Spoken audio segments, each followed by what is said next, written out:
be clear, unless you're James Bond or Cheech and Chong, nobody, and I mean nobody, expected to see the same character in the seventh sequel to anything in 1989. How terrifying could Jason continue to be after he was killed 7 times before? Kill in air quotes. Very heavy air quotes. At this point in the saga, you're no longer just watching barely dressed teens evade Jason.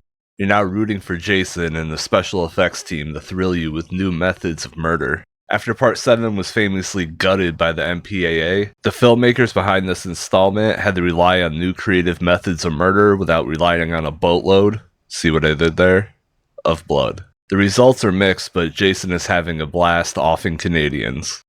After 7 films all taking place at the same camp, the filmmakers wanted to try something different with Jason. Enter writer-director Rob Hedden. Rather than chasing horny teens through the woods, Jason would now set his sights on the citizens of Manhattan. This should have been fun. Unfortunately, due to budgetary limitations on a decade-old slasher series, most of the action took place on a cruise ship, and Vancouver stood in as a Manhattan substitute.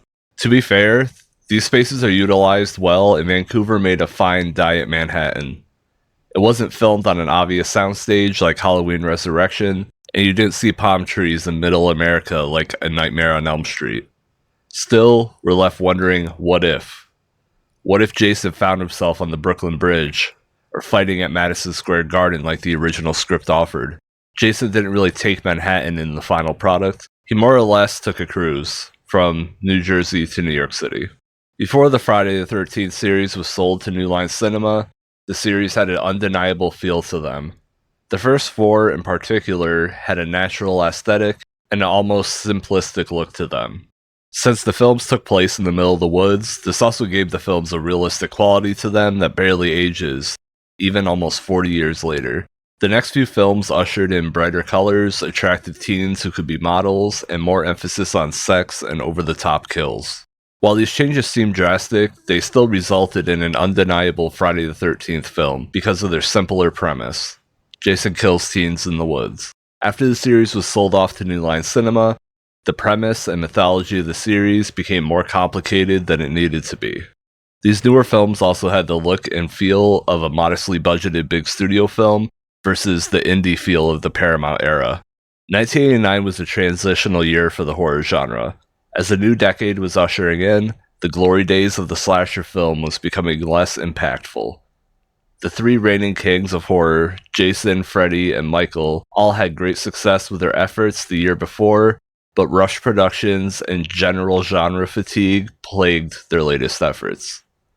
Jason Takes Manhattan made an attempt to switch things up and place Jason in a new setting.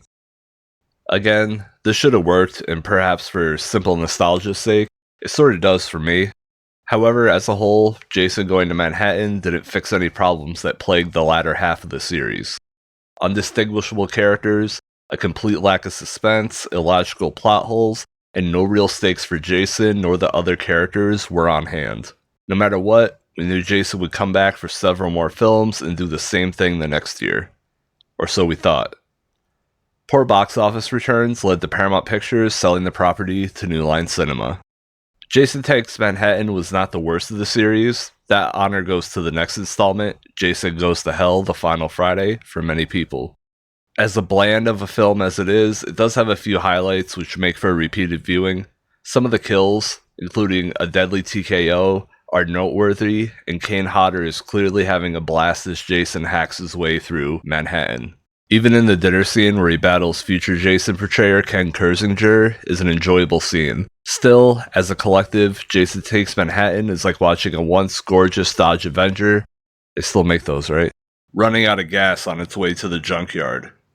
At least Jason didn't inexplicably vomit toxic water while in the sewers. Oh wait, never mind, he did. He did.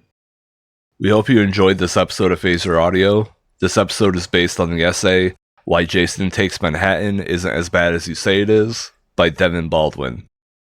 For more pop culture deep dives, articles, and essays, head over to phasrmedia.com. Peace, y'all.